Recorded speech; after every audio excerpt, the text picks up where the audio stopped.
Good morning. Today's markup will be brief, so I'll get right down to business. On our agenda, we've got 3 administrative committee matters and 1 nomination listed. The minority, as well as myself, have exercised their right and my right under the committee rules to hold over the nomination of Kash Patel to be director of the FBI. So that nomination is held over. Before we turn to administrative matters, I'd like to point out that committee Democrats are establishing a double standard by forcing us to meet this morning. Last Congress, Republicans routinely required the committee to meet in person, did not require the committee to meet in person just to hold over nominations. Republicans extended this courtesy at least 17 times last Congress, even when very controversial nominees were on the agenda. But now that Republicans are in the majority, Democrats on this committee are not extending the same practice to us. Our committee works best when both sides uphold norms, regardless of which party holds the majority at any one time. I'm disappointed that my colleagues aren't reciprocating a courtesy we extended in good faith when we were in the minority. Now I'll be glad to turn to Ranking Member Durbin, and then we'll take up the administrative matters that we have to deal with. Chairman Grassley, you're right. What you said is true. Under Chairman Graham, we tried to avoid meeting if it wasn't absolutely necessary, and we did that on a bipartisan basis. And I think I speak for the Democratic side. We hope to return to that model. This is an extraordinary nomination, the Kash Patel nomination, that leads us to want to meet today to spend a moment. We sent a letter. We received similar letters from the Republicans in the past asking for another hearing on Mr. Patel. And the obvious response from the Republican side is we've already had our hearing. We're not going to have another one. I'm disappointed, not surprised, but disappointed, because I think there are several things that we have to acknowledge. Number one, this is an unusual nomination. Unusual, and it's a 10-year nomination. I mean, we decided 50 years ago to reform the selection of the FBI head to make sure that we took politics out of the equation. And so we said 10 years, that's going to transcend at least one president, maybe 2, the service of an individual. So 10 years is a pretty long time, and it, I think, merits extra consideration and review. Secondly, the hearing of this individual raised questions that I'm sure a lot of people were surprised about. Why did we spend so darn much time talking about a musical recording, the J6 choir? We did because Mr. Patel basically denied any knowledge of the creation of this musical enterprise and the people who were involved in it. He was very proud of the musical selection, which he was playing at rallies for President Trump, and he was very much involved in calling these folks political prisoners who had stormed the Capitol on January 6th. And yet, when we asked him about him, he denied that he had any real knowledge of who was involved and what they were doing here. I look at, I'm trying to find one quote. He was on Steve Bannon's show. Mr. Patel claimed he didn't have anything to do with the January 6th prison choir, which includes January 6th rioters who violently assaulted police officers. Here's what he said to Steve Bannon, quote, "We got this idea to record the January 6th prisoners who recite the national anthem every night from the D.C. prison. Then we took that to the studio, so we mastered and digitized it." I mean, that's a direct contradiction under oath of his involvement. What difference does it make? A recording, come on, Durbin, move on. The recording was of political prisoners who stormed this Capitol and assaulted 140 of our best and brightest and most well-trained people that guard us every single day, the Capitol Police and their D.C. counterparts. They are trying to, some people are trying to lionize the insidious effort by these thugs who came and stormed the Capitol and were screaming out, "Hang Vice President Pence." I hope that we don't fall into this trap of trying to rewrite history as to what happened on January 6th. That was an atrocious display of political might, and at the expense of some wonderful people who guard us every single day in this Capitol. There are some here who wouldn't, and when we went through this hearing, they disparaged the very thought that these people would be pardoned if they were guilty of violence against the police. One of my colleagues here called it absurd and hypothetical. Well, it turned out to not be so absurd. On the first day he was president, and the second term, Donald Trump issued a blanket pardon for all those who had been arrested. Mr. Patel was part of this lionization of these thugs who took over the Capitol or tried to take it over on that day. I don't want history to be wrong or misleading about what actually happened. Now what's happening? Questionnaires are going out in the Department of Justice and the FBI as to whether individuals serving our country in those agencies were involved in January 6 prosecutions. Yesterday, I met an individual who wants to be the Deputy Attorney General, Todd Blanche. Made a good impression. Some of you probably met him too. He appears to be a well-versed, well-trained attorney. He was personal attorney to President Trump in one of his lawsuits. Back in the day, he was working for the U.S. Attorney's Office in New York. And I asked him, when you started working there, did they let you pick and choose the files you worked on? He said, of course not. You were assigned, particularly if you're low in seniority, you were assigned cases. So I said, to say that a person worked on a January 6th case, if they are new to the agency, is it possible that they were ordered to do that case? He said, it's possible. I said, should that be held against him? He didn't think it should, nor does anyone else, I hope. They did the job they were assigned to do. And now we have this kind of survey of the Department of Justice and the FBI to determine who was involved in the January 6th prosecutions. If this is an effort to punish them, dismiss them, or treat them poorly because they did what they were supposed to do as professionals, that's wrong.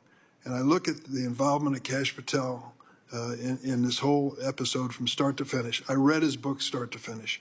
And I can tell you, he does not have the temperament for the job. And if you're honest about it, you'll join me in thinking that. He is always trying to go after those who disrespected him and wronged him politically and get even with them. For God's sake, to give the most sweeping investigative agency in the United States and the world over to this man to settle political scores is something we're going to regret. That's why we asked for a second hearing on this. I hope that we don't have to do it again, and I hope that some members on the Republican side will think twice on this issue. Okay. Now for the business of the committee. Mr. Chairman. Listen, I'd rather do our administrative business. Then can I speak? I wasn't planning on anybody speaking. I'd like to respond to what Senator Durbin said. Okay, let's, In that case, I'd like to line up behind Senator Kennedy to speak myself. okay. I'll call on Senator Kennedy when we get done here. But let's make very clear. There's plenty of time for any sort of debate you want to do a week from today, right now, to discuss anything you want to discuss. This is usually a very short meeting, 17 times last year, last Congress. We let the Democrats have not having to meet under circumstances similar to this, so they didn't have to meet. Now we're here. So we'll, this authorizing resolutions, we'll adopt the resolution by voice vote. All those in favor of adopting the committee authorizing resolution say aye. Aye. Opposed say no. The ayes appear to have it, do have it. The authorizing resolution is adopted. Next, we'll adopt the committee rules. My staff and ranking member Durbin likewise have worked on these rules and have shared them with all of you in advance by voice vote. All those in favor of adopting committee rules say aye. Aye. All opposed say no. The ayes appear to have it and do have it. The rules are adopted. Finally, we'll approve subcommittee and subcommittee memberships. These have been circulated in advance. All those in favor of approving subcommittees and subcommittee memberships say aye. Aye. Opposed say no. The ayes appear to have it, do have it, and committee rules are adopted. Senator Kennedy. Thank you, Mr. Chairman. I just wanted to respond briefly. Thank you, Mr. Chairman. I just wanted to respond briefly to my colleague, Senator Durbin. Senator, I listened carefully to what you said. I do not know a single member of this body that condones what happened on January 6th. And I want to be very clear. But the United States Supreme Court has been very clear. The United States Supreme Court has ruled that the United States Department of Justice overcharged many of the January 6th defendants using an Enron era obstruction of justice statute. And I don't see anything wrong with the Department of Justice under new leadership finding out or trying to find out why that happened. I'm curious. I know you're a good lawyer. You should be curious too. That's the only point I wanted to make. Mr. Chairman? Before you speak, Yes, sir. I think I want to clarify what I've been trying to make. So I want to run this markup the way Chairman Durbin did. He asked members to, quote, wait until each nominee is called if they wish to make a comment on a specific nominee, end of quote. He also asked members not to speak on matters that were simply being held over and to wait until a matter was, quote, ripe for consideration to debate. We routinely were afforded the opportunity to speak on nominees that were simply being held over. We were not, I should say. We're not going to have a double standard here. And as I mentioned, for the last 2 years, committee Republicans didn't make Democrats meet just to hold over nominees. Senator Whitehouse. Thanks, Mr. Chairman. I just wanted to address the letter that three of us sent to you related to a new precedent that this committee seems to be setting. During the hearings, Senators Schiff and Booker and myself asked questions about what transpired in the grand jury that Kash Patel testified in. He was unwilling to disclose any of that, even though Rule 6E very plainly allows for a witness to come out of a grand jury and describe to the entire world what it is that they told the grand jury. He then said, when confronted with that legal fact, that he thought that there was a seal order of some kind that he was under that would prevent him from doing the customary witness disclosure that is commonplace, a commonplace right under 6E. In that regard, we've looked wherever we can. We've asked him where this order is. There is no sign of a seal order that would bear any relationship to his testimony. So there's the very real prospect that he's simply being untruthful about there being a seal order. The further aspect of this is that he asserted his Fifth Amendment privilege not to incriminate himself during the course of these proceedings. That, as a matter of law, requires that he have had a substantial and real risk of criminal prosecution. when he made that assertion.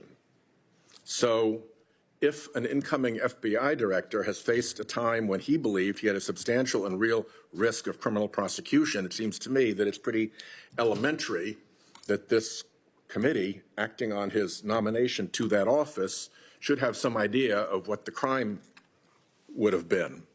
And last, those of us who've practiced law understand that if a witness asserts a Fifth Amendment privilege and then appears in another proceeding, like a civil proceeding, for instance, and does not testify because of that Fifth Amendment privilege, the jury in that case will be instructed by the judge that those jurors are allowed to draw the adverse inference that what he would have testified had he not pled the Fifth would be adverse to his interests, and he could be treated as having testified adversely to his interests, that the facts would be adverse. So if a court, a regular district court in a regular trial, can draw that adverse interest about what is behind a Fifth Amendment assertion, then damn, this committee ought to be able to draw the same adverse interest or have that, adverse inference, or have that adverse inference dispelled by having this individual actually testify about it. If we want to do this in closed session, if we want to do this with some safeguards, all of that is fine. But you spoke very eloquently at the beginning of this, Mr. Chairman, about the importance of precedent.